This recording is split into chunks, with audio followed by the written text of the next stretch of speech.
ชิมมึงเนาะตกใจเนยชิมเป็นรสช็อกโกแลตแบ่งกันกินโอ้ขายได้นี่โอ้แซ่บแล้วนี่กินมั้งกินมั้งเนาะมอนี่กินแล้วมั้งเนาะแซ่บป่ะชิมบ้างอาจจะดีชิมบ้างลูกกินแล้วนะชิมนะทีนี้เอาให้เอ้ยเอาพี่อ่ะเอานี่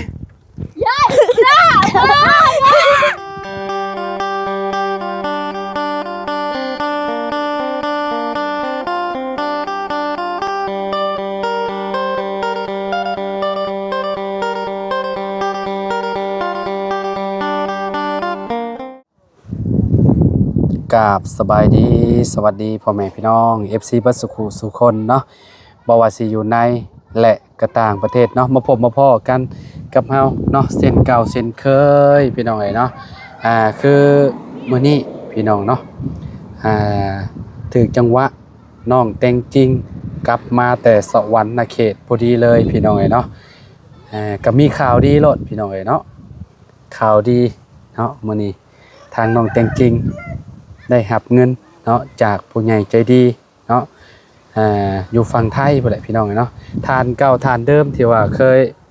ฝากให้น้องเลี้ยงนั่นแหละพี่น้องเนาะที่ว่าเฮาเซอร์ไพรส์น้องเลี้ยงเมื่อวานนี้เนาะจำนวนเงินก็สำคัญเนาะ1,000 บาทเพิ่นฝากมาก็หักค่าธรรมเนียมไปประมาณ20 บาทพี่น้องยังเหลืออยู่900เนาะกับ80 บาทเนาะเฮาเอามาเป็นเงินกีบพี่น้องก็ได้อยู่600,000กับ70,000พี่น้อยเนาะนอกมันก็บ่ได้ฮู้ดอกพี่น้องเนาะว่าเฮาสิเอาเงินไปเซอร์ไพรส์พี่น้องเนาะถ้าเบิ่งนำกันว่าท่าทางหรือว่าปฏิกิริยาของน้องสิเป็นจังไดเนาะพี่น้องได้รับเงินเนาะแต่ว่าให้ซื่อๆนี่เฮาบ่ให้เฮาสิเซอร์ไพรส์เพิ่นอีกคือเก่าคือเดิมพี่น้องเนาะแต่ว่าบ่คือกันกับน้องเลี้ยงพี่น้องอันนี้สิเป็นขนมสิใส่ขนมแบบนี้เลยใส่ซองขนมเนาะสิเอาไปให้น้องเพิ่นเนาะกินบ่ขนมสิถามน้องเพิ่นนะเพราะว่าน้องเพิ่นมาแต่ปลูกมันมีเมื่อยพี่น้องเนาะเอาก่อนอื่นก็ต้องขอขอบคุณเนาะทางผู้ใหญ่ใจดีหลายๆที่ให้เป็นสะพานบุญให้เด้อเพิ่นก็บ่ได้ประสงค์ออกนามเนาะแล้วก็ให้เจ้าอยู่ดีมีแรงความเจ็บบ่ให้ได้ความไข้บ่ให้มีปรารถนาสิ่งใดก็ขอให้ได้สิ่งนั้นเนาะนอนหลับให้ได้เงินหมื่นนอนตื่นให้ได้เงินแสนบ่ว่าเจ้าสิเหตุการณ์งานยังธุรกิจยังก็ขอให้เจริญในหน้าที่การงานตลอดปีและตลอดไปเด้อครับเด้อเนาะให้ครอบครัวเนาะมีแต่สุขภาพแข็งแรงร่ำรวยเงินทองเด้อเนาะโอเคเดี๋ยวเข้าไปหาน้องเพิ่นก่อนไปพูดคุยกับน้องเพิ่นก่อนพี่น้องเอ้ยเนาะโดยพี่น้องเอ้ยเนาะมากระถึกจังหวะน้องๆเพิ่นมาจะปลูกมันพอดีพากันขี่รถถีบไปพี่น้องเอ้ยเนาะช่วงนี้ก็รถเงียบๆน้อยๆนึงเนาะเพราะว่าเวียดเพิ่นกินกุดพี่น้องเอ้ยเนาะหลายมื้อเติบแล้วหนทางอยากโล่งๆน้อยๆนึงพี่น้องเอ้ยถ้าเวียดเพิ่นโว้เลิกกินกุดนี่คือบ่ได้ว้าวและรถพ่วงรถหยังนี่เต็มอยู่แล้วพี่น้องเอ้ยนี่เนาะพากันขี่รถขนาด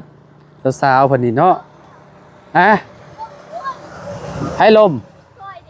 โอ้ยเนาะมาแต่ปลูกมันขี่รถถีบไปเอ้ยพี่น้องเมื่อยบ่แต่งโมเมนต์ใจดี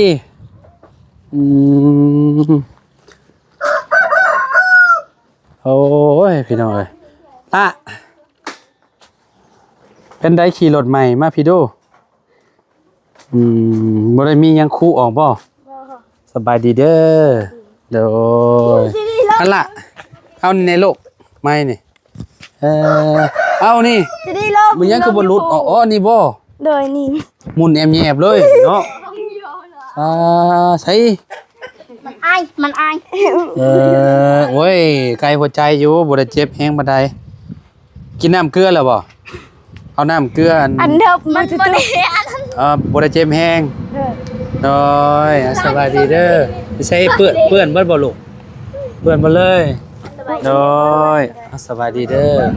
แหมพี่น้องเอ้ยเนาะรถเพิ่นอันนี้ออกเลยเนาะมากระแลงนี่พี่น้องเอ้ยเนาะหรือว่าแต่นี่ออกบ่เลยใช่มันประกอบบ่ได้บ่บัดนี้ บ่ได้ อ๋อบ่เลยแล้วเนาะหมุนเบิดเลยคอบ่ได้บิดบ่รถ ได้ตะกองเดี๋ยวแล้วได้ก็โยกีแล้วโอ้กระทาก ฮะ กระทาก อ๋อหมุนบ่ได้ก็ตาย คือไอ้นู่นโอเคได้ ว่าเวลาเฮาลงค่อยเฮาบ่ต้องอันนั้นก็ได้มันลงย่านเบรกบ่อยู่ เบรกบ่อยู่ เบรกบ่อยู่เด้ แล้วก็ไหวให้ลง ค่อยลงเด้ มันก็กินเหรอ รุ่นเลิศ เฮ็ดหยังน่ะ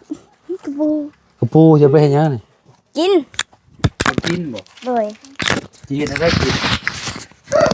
แม่เผ็ด กินกับตำบักหุ่งบ่กินกับข้าว กินกับข้าวโอ้ไผไปหานี่ แม่ แม่ไปหาได้กระปูมาสิเฮ็ดกินแบบใดนี่น่ะป่นบ่ เต๋อเตียว ฮะ จำแจว ออกมาพี่ละสิเที่ยวเหมือนแปลว่าหยังเที่ยวนี่ มะเขือ อ๋อกินกับแจ่วบักเผ็ด เลย เมื่อยเนาะไปปลูกมันบ่คือรถพากันขี่รถ เลย ลมน้าสาวยังบ่ได้มาเราเฮ็ดหยังเราก็ปลูกอยู่ ตัดน้ำมัน ตัดน้ำมันต่อมาแล้วก็ไปลุยรถเนาะนี่ก็ได้เพราะว่าอันบ่ได้เปลี่ยนชุด บ่ ไปกับป้าเพิ่งแรกๆชุมเจ้าอยู่เฮือนอยู่ป้าเพิ่งชวนไปพุ่นบ่อ๋อ เพิ่งเอาที่รถล้อ แม่นป้าเพิ่งเราขี่รถจักรอยู่ เกิดอะไรเลยไม่ล่ะ บ่แม่นรถอันนั้นรถกระเจ้า รถกระเจ้าเรายืมขี่แต่ว่าของน้องFC คอมเมนต์มาอยู่ว่าโซ่น้องมันตึงว่าซั่นแม่นโซ่มันตึงมันยับบ่ได้พี่น้องเอ้ยเนาะเพราะว่ามันนั่นน่ะเด้โซ่มันสั่นเด้อันนี้มันยับบ่ได้แล้ว มันชุดแล้วพี่น้องเอ้ยเนาะเฮาต้องไปซื้อโซ่มาแล้วก็เอามาต่อใส่มันจังขี่ม่อนแน่เนาะเป็นรถอันน้องใจดีครับบ่ได้มีหยังเพเนาะ มีแต่กระต้า บัดเพิ่นพาล่มเมื่อกี้นี้ไปเลยนี่สตาร์หมุนเลยแล้วก็อันนี้แต่นี่ออกไปเบิดเลยเบรกก็บ่อยู่บ่ว่าเบรกบ่อยู่เฮ้ย ไหนก็มาเลี้ยงเบรกไปอยู่เบรกข้างนี้แล้วมันบ่หยุดแล้วก็เบรกข้างนี้ มันต้องเบรกสองทาง คือเบรกสองข้างนอกตะยู่ ยังอ เบร ยู่ กสอง เนาะ ข้างกับมันบ่อยู่วันใดเบรกสองข้าง ค่อยนี่ใช่ค่อย พูนอยู่หุ่นแต่พูพุ่นจะได้ลมปิ้งละเลยเลยมุดตึ๊บอยู่มาเรียกตัวตื้อหนึ่ง ปีนท้องเลยติ อยู่จอดแท้ๆนึงอ่ะจอดบ่ได้แล้วเลิกเลยลาผู้เดียวล่ะ บ่เวลาลงค่อยลงหยังเฮาบ่นั่นก็ได้เฮาบ่ขี่ก็ได้เบรกมันบ่แบบสมมุติว่าเอาเบรกบ่ทันนี่เรียบร้อยรถจักรขี่ได้รถถีบนี่เบรกมันบ่อยากอยู่ ย้อนยางอยู่ดำเนี่ยได้ ปีนลิงกาแล้วบึ้มนั่นแหละนี่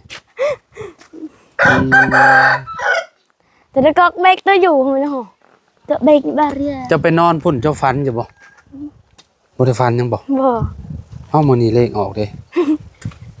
บ่ได้ บอกดีกว่า บ่ได้ฟัน ฮะ มื้อนี้มันฟาดเด้มันฟาดมันเยอะมันฟาด บ่เลขเวียดเด้เลขเวียดออกตลอดเด้ บ่ได้ฟันอีหยังบ่ได้ฟัน ใจดีเด้ฟันบ่ลูกบ่ฟันอีหลาเด้บ่ฟันคือกันแล้วกันบาดนี้เพราะว่า FC เพิ่นอยากซื้อเลขซื้อเบอร์เนาะมื้ออื่นก็ได้เนาะมื้ออื่นจังมาเนาะเพราะว่ามื้ออื่นหวยลาวเลยมื้ออื่นหวยลาวออก ถ้าออกนี่โอ้น้องแต่งจริงนี่โอ้เป็นเซียนแล้วแหละบอกเลขถูกเนาะ บ่ได้ถึกเนี่ยเลยเรา อนมาเลี้ยงน้องอ่อนไรย้อนเรามาเลี้ยงนั่นเอาเวลเวลอยู่ดำกับโมอินอยู่เคียงเซนโมอินตึงโมอินบุตรอันกับแบบบ้าน ชิมมึงเนาะ ตกใจ เด้อ มันเ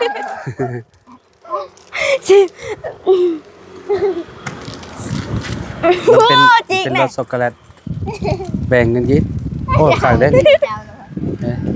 โอ้แซ่บแล้วนี่ หนาวบนเนี่ย กินมั้งกินมั้งเนาะ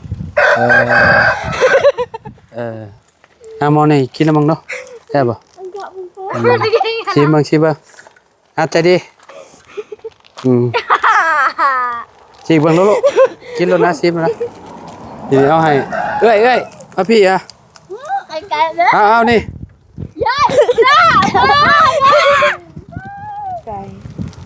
เงินว้าวปลาได้ดีใจบ่ดีใจ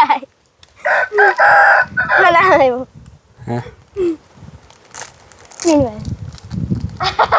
เงินเจ้า ไม่ได้ สิเงินหน้าอย่างไดมันอยู่ในทงขนมพิเศษเด้ เสร็จแล้วบ่ล่ะถ้าค่อยถือแบบนั้นโอ้ดีใจอ่ะดีใจ เอากับเงินเจ้า แมน นับบังโดนล่ะ ไหนบ้างแซนแซน นับบังก่อนนับเบิ้งนับดัง5 โอ้ 6 7 แม่นบ่7 แสน 7 นับเบิ้งไหม บ่ฮอด7 6 7 6 แสน70 โดย โอ้โชคใหญ่ล้นทับได้มื้อนี้เนาะมาแต่สวรรค์รถโชคดีเลย เงิน ฮะเอ้า เงินอ้าย ฮะ เงินอ้าย สิเงินอ้ายได้ใช้มันอยู่ในทงขนมกับเงินเจ้าแหละ เจ้ากินขนมโชคดี ขนมโชคดีเด้ อ๋อไม่ใช่ ฮะ ไม่เยอะ เป็นหยังย้อนหยังจะบ่อยากได้ เงินอ้าย ฮะ เป็นเงินเราบ่เป็นเงินเรา โมเมนต์เงินเจ้าจะบ่อยากได้อ๋อเจ้าคิดว่าคอยเอาเงินใส่ทงขนมแล้วเป็นเงินคอย เด้อ คอยเอาไปหยอกเจ้าบ่ เด้อเงินเจ้า แล้วเจ้าสิคืนคอยไปนั่งผู้ชายลูกไปมานั่งกับแม่พี่เนาะแกะกระเตียวอยู่แม่นบ่กระเตียวบ่เฮ็ดเอาไว้เนาะเมื่อกี้นี่เพิ่นแกะเพิ่นยังบ่ได้เบิ่งคักนี่หน่อยเนาะจนใจดีว่าเงินใจดีว่าพี่น้อยเนาะเจ้าโตก็คิดว่าเป็นธงขนมแท้เพราะว่าขนมนี่มันสิเวลาเฮาไปนั่งขับแล้วมันสิแฟบพี่น้อยเนาะนี่มันลมมันอยู่ข้างในอันนี้เอาไว้เอาไว้ให้น้องจะกินน้องเอ้ยตกใจเลยป้าตกใจแต่เคยหา ตกใจ เคยพอบแคนนะ ฮะเกิดมาเคยได้บ่ซ้ำนี่ บ่ได้ ไปเฮ็ดเวียกต้อง6 มื้อ5-7 มื้อเนาะจังได้เงินซ้ำนี่น่ะพี่น้องเอ้ยเพราะว่าเพิ่นจ้างถึกแน่เนาะวันละแสนถ้าซ้ำน้องเพิ่นไปนี่บ่ฮู้ว่าเพิ่นสิจ้างวันเท่าใดพี่น้องเอ้ยเนาะว่าวันละ80ก็บ่จักจ้างเงินค่าไปถอนมันหรือว่าไปปลูกมันแบบนี้นะเนาะ พี่น้องเนาะเกือบน้ำตาไหลอยู่ได้กินนี่เนาะแม่ก็ว่าบ่เคยเห็นแบบนี้บ่ หมอ ตั้งแต่เกิดมาบ่เคยมีไผให้เงินแบบนี้เนาะ มาหอบไม่เคย พี่น้องเนาะอันนี้ก็เป็นเงินของผู้ใหญ่ใจดีเด้อล่ะเด้อผู้ใหญ่ใจดีอยู่ทางฝั่งไทยก็คือผู้เดียวกันนั่นแหละผู้เดียวกันที่ว่าฝากมาให้ทางน้องเลี้ยงเมื่อวานนี่แหละเนาะเพิ่นเห็นน้องแต่งจริงมาแต่สวรรค์ปุ๊บเพิ่นก็เบิ่งคลิปเนาะเพิ่นเบิ่งคลิปล่าสุดที่เฮาลงไปน่ะ เพิ่นก็ฝากเงินมาให้เลยพี่น้องว่าเพิ่นก็ว่าฝากเงินให้น้องแต่งจริงเนี่ยเด้อ 1,000 บาทเพิ่นว่าเนาะเฮาก็ปึ๊บเฮาก็เพิ่นส่งมาปึ๊บเฮาก็ไปกดออกมาแล้วก็นี่แหละเอามาเซอร์ไพรส์น้องเพิ่นพี่น้องเอ้ยเนาะเพิ่นก็บ่ได้ประสงค์ออกนามดอกคือแบบเพิ่นก็ใจดีหลายพี่น้องเอ้ยเนาะเพิ่นเบิ่งคลิปแล้วเพิ่นก็อยากให้ทั้งน้องเพิ่นนี่แหละเนาะเอาไว้เป็นทุนการศึกษาได้ล่ะเด้อดีใจเนาะลูกเนาะ ดีใจ พี่น้องเอ้ยก็มีแต่ฝากน้องแต่งจริงนั่นแหละเนาะขอบคุณเพิ่นแน่เนาะอวยพรอวยไสให้เพิ่นแน่เนาะที่เพิ่นฝากเงินมาให้เจ้านี่แหละเนาะมีแต่เว้านี่แหละเว้าในคลิปนาบ่าวนี่แหละเด้อขอบคุณเพิ่นเด้อเอ้ยขอบคุณเพิ่นก่อนละโดยเว้ารถเด้อ โดยขอบคุณคุณยายใจดีที่ส่งเงินให้หลานให้ลูกขอให้สุขภาพแข็งแรงอายุยืนนานขอให้หาเงินพันเท่าร้อยเท่าขอให้สุขภาพแข็งแรงความเจ็บจะได้ความป่วยอยามีปรารถนาสิ่งใดขอให้ได้สิ่งนั้นสาธุ ทางแม่อวยพรให้เพิ่นได้บ่ขอบใจเพิ่นได้บ่ซะ ขอบใจ ที่ฝากเงินให้ลูก ใจพักกันนะลูก ขอให้เจ้าอยู่ดีมีแฮงเด้อ ขอให้เจ้าดีๆมีแรง ความเจ็บความเจ็บอย่าได้ความไข่อย่ามีเนาะขอให้ เจ็บคอได้เบาบ่ได้ คอยคือกันมื้อแรกๆเนาะมามื้อแรกๆโมเมนต์มื้อแรกติมื้อมา มืดมาในบ้านบ่มือเขากินพุทธอันนั้นมือบานสกี บ่ก่อนหน้านั้นบ่ แม่ มื้อนั้นเริ่มเป็นแล้วเนาะแต่ว่ามื้อที่16น้ำบ่าวก็คือแบบเว้าได้อยู่แต่ว่ามื้อนี้น่ะคือแบบโอเคแล้วเสียงพี่น้องกลับมาคือเก่าแล้วเนาะกินน้ำมะนาวเด้อกินน้ำมะนาวแบบว่าต้มน้ำอุ่นแล้วก็เฮาก็บีบน้ำมะนาวลงแล้วก็ใส่เกลือคุมื้อตอนเช้าก็ได้ข้อยก็กินแบบนั้นแหละแต่ก็บวกกินยานำหั่นแหละเนาะยาดีเจ็บคอนำพี่น้องเอ้ยก็คือแบบเฮานี่เฮาใส่เสียงร้านนี่ก็ก็ยากเติบแหละพี่น้องเอ้ยเนาะเพื่อมันสิเศร้าเนาะเป็นไดดีใจนำแต่งจริงบ่โดยเจ้าก็ได้โชคตลอดเจ้าก็ได้เมื่อวานนี่ก็ได้ทั้งสองคนเลยน้องแตงไทยนี่ก็รอบนี้แล้วก็นำบาบุญเนาะ2รอบเนาะแสดงว่ามื้อนี้ก็ นำบบุญกับ ได้ 3,500เนาะ แม่นได้โชค 3,300 ได้โชค2ชั้นเลยใช่มื้อนี้เนาะโอ้ เป็นพอดีเป็นเมื่อล้าน6 7 8 9 800,000มี600,000เด้ 6 7 8 9นั่นแหละ900,000ปลายเกือบล้านหนึงพอดีเลยพี่น้องเอ้ยเนาะ ล้านหนึ่งเลย อืม ล้านหนึ่งเลยเด้ อันนั้นน่ะ30อันนี้20เด้ อันนี้600,00020เด้ โอ้6,700,000ล้านหนึงพอดี ล้านหนึ่ง โอเค ล้านหนึ่ง3,000กีบ อันนี้ก็ดีใจแล้วพอกินข้าวน้ำเหล้านะเรามาเสิร์ฟเนื้อ โดย กินข้าวกินน้ำน้ำเหล้า อืม นี่ ปง ให้ ปอก มัน ปงปลาปงกลัว เว้าอีกบ่ แรกๆคิดว่าน้องเพิ่นสิบ่มามื้อนี้พี่น้องเอ้ยเนาะแต่น้องเพิ่นก็มา FC ก็ว่า FC คอมเมนต์มาอยู่ว่าน้องมาผู้เดียวน้องก็กล้าเนาะว่า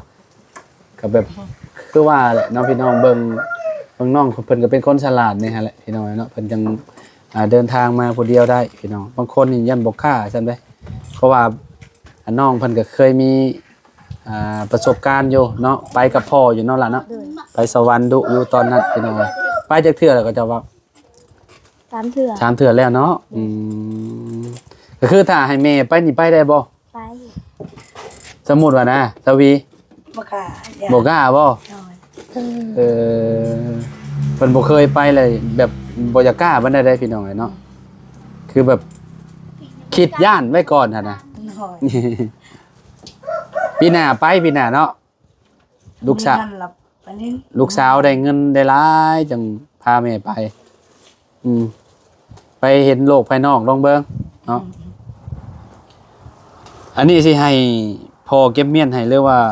เก็บเอง เก็บเอง เก็บเองโอเคไว้เป็นทุนการศึกษาคือแบบน้องเพิ่นอยากเรียนให้มันจบม .7 หั่นนะพี่น้องเอ้ยเนาะจบม .7 ได้ใบประกาศนี่ก็ถือว่าโอเคแล้วครับไปยื่น